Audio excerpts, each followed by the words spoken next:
Good day, sir. My name is Mary Grace Calextro. In today's presentation, I would like to present the case number 2, and I was assigned to report the letter I, J, K.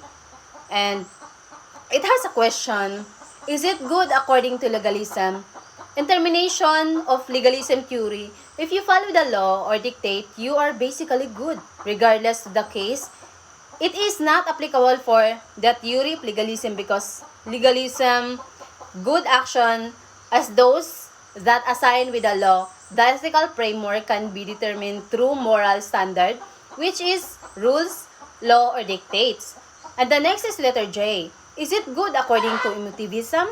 Emotivism suggests that when people make ethical statement, they are expressing their personal feelings and attitude rather than making factual claim of right or wrong. So, the act is neither good or evil because individual may have different emotional responses towards selecting a political leader based on the moral criteria of who is not or good candidate. Hence, according to emotivism, as moral judgment are nothing more than a pure expression of feeling. No one has the right to say their morality is true or the another is false. And the next is letter K.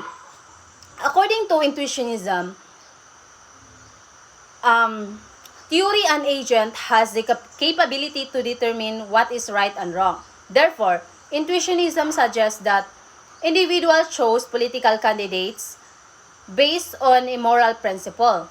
And the next, I would like to present our research case in our group.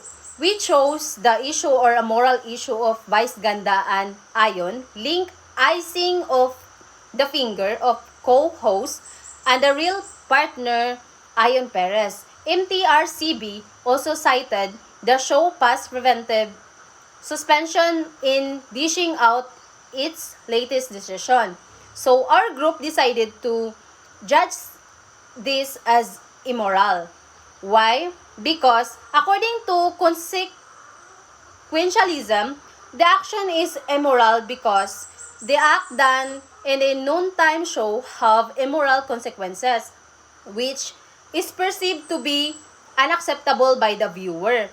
They both receive a MTRCB suspension because of their indecent action. Lot of people are watching them, especially the kids. Our action have consequences, so before we do them, we need to think thoroughly. It is considered wrong because they violated the law, which can be also under legalism theory because they are violated the stipulated rules and guidelines of MTRCB. And that would be all. Thank you.